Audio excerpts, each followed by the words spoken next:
Jelang pemilu 2024, banyak peserta pemilu yang memanfaatkan spot niaga sebagai media promosi non-komersil.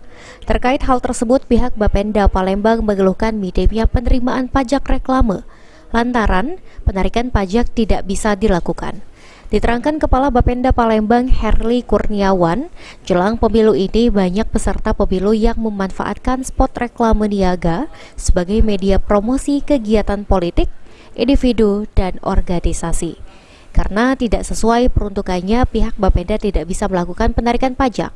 Pasalnya sesuai dengan Undang-Undang Nomor 1 Tahun 2022 dan PP 39 Tahun 2023, padahal untuk pemasangan promosi politik sudah diatur dalam Perwali Nomor 17 Tahun 2017, di mana publikasi individu bisa dipasang di mana saja, sehingga tidak perlu memasang di spot niaga. Dengan kondisi ini, capaian pajak reklame di Kota Palembang sangat rendah dan hanya di angka 51,68% pada 1 September dari target tahun 2023 sebesar 32 miliar rupiah. Berdasarkan Undang-Undang Nomor 1 Tahun 2022 dan PP 39 Tahun 2023 tidak boleh dipungut.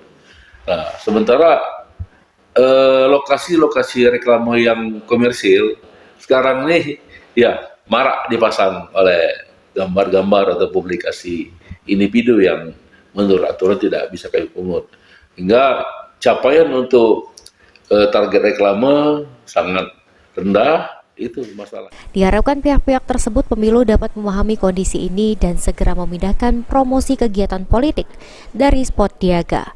Sandi Pratama, PAL TV.